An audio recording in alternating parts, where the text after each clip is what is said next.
Museveni shares his take on what is happening in Niger. We all know Museveni never mixes words. He's known for always speaking his mind and telling it as it is.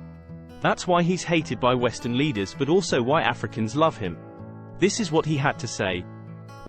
Uranium, etc. We've got a lot of uranium here. You have heard of the quarrels going on in Niger.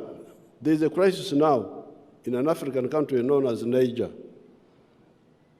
I think some of our friends from West Africa know it better, Togo and Cameroon, they know it better. You have heard of the quarrels going on in Niger, in West Africa, about uranium being taken to Europe.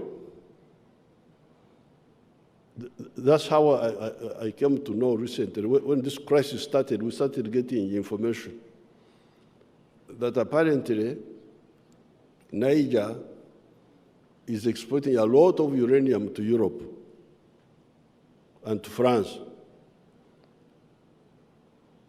for them to use in their nuclear power stations to generate electricity for themselves.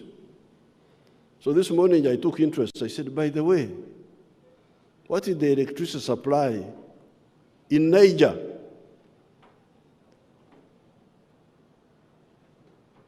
Before you sell uranium to the other person, how about you? What's happening to you? Now I found, I was told, there is a measurement they call kilowatt hour per capita. Kilowatt hour per capita. Apparently, the kilowatt hour per capita of electricity in Niger is 51. 51. Every person in Niger is using 51 kilowatt hour per capita. The GDP of Niger is US dollars 613. Now, here in Uganda, our kilowatt hour per capita was very low, was like this some years ago, was as low as this one of Niger. But now it's about 300, still very low, but that's where it is. Then how about the United States?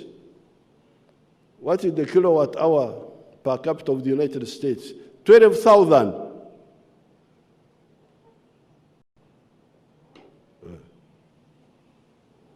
12,000. And there's a country called Iceland. It has got a lot of electricity. Of course, they have got a small population, but it is 54,000. Now, Uganda has got a lot of uranium. Some years ago, a Western company came and proposed to mine the uranium. They came here, said they want to mine the uranium. I asked them, mine it and take it where? They said, export it. That was their answer. I asked them, export it for what purposes? They told me, you want to take the uranium, but have you had a rumor that there are some human beings here?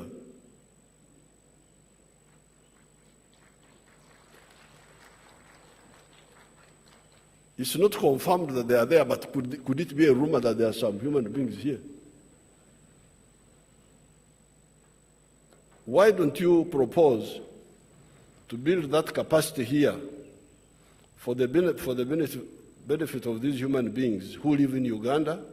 And maybe we can put aside some quantity of uranium for supporting the economies of our friends in the West. After that, after you have addressed my issue, I can also share with you so that you also go and solve yours. But to tell me that you solve my problems and forget yours, I cannot accept that.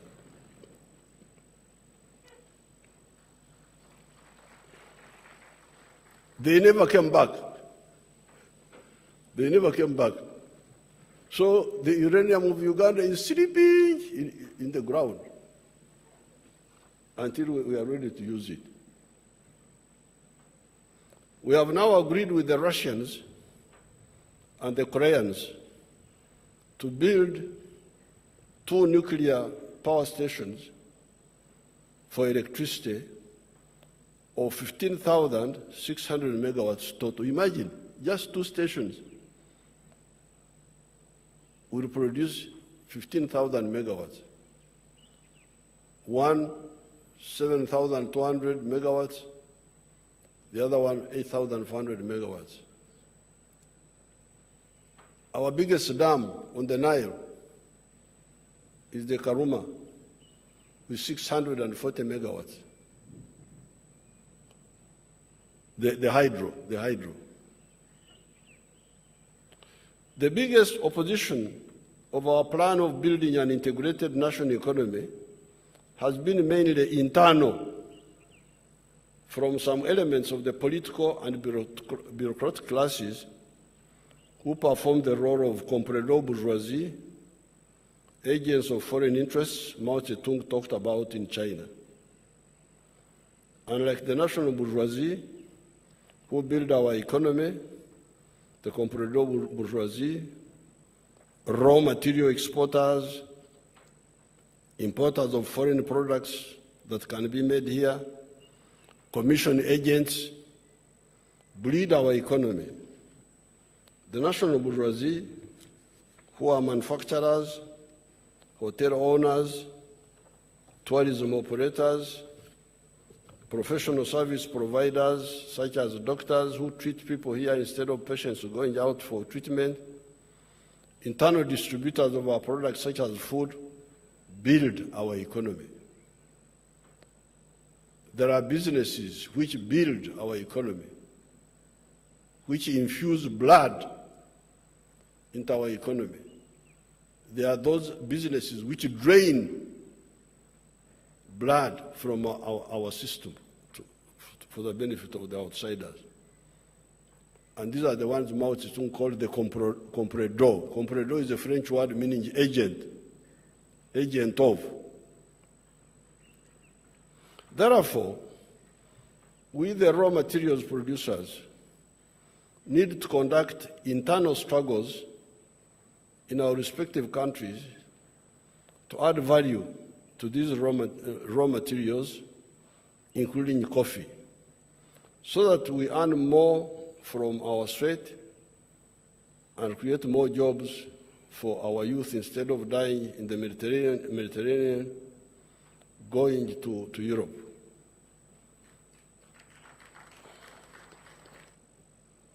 That is why I banned completely, some years ago, the export of unprocessed minerals. I banned them. I'm not popular in some areas. But God is my savior. I'm not bothered. In the last 60 years,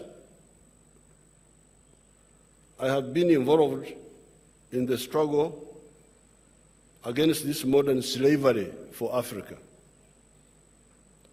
The curse of producing raw materials for cleverer people in the world to add value to those raw materials and get much more value from them.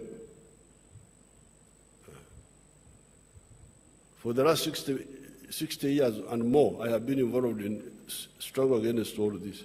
What is your take on this? Let us know in the comments section. Like, subscribe and share this video to educate as many Africans about what's going on in Africa.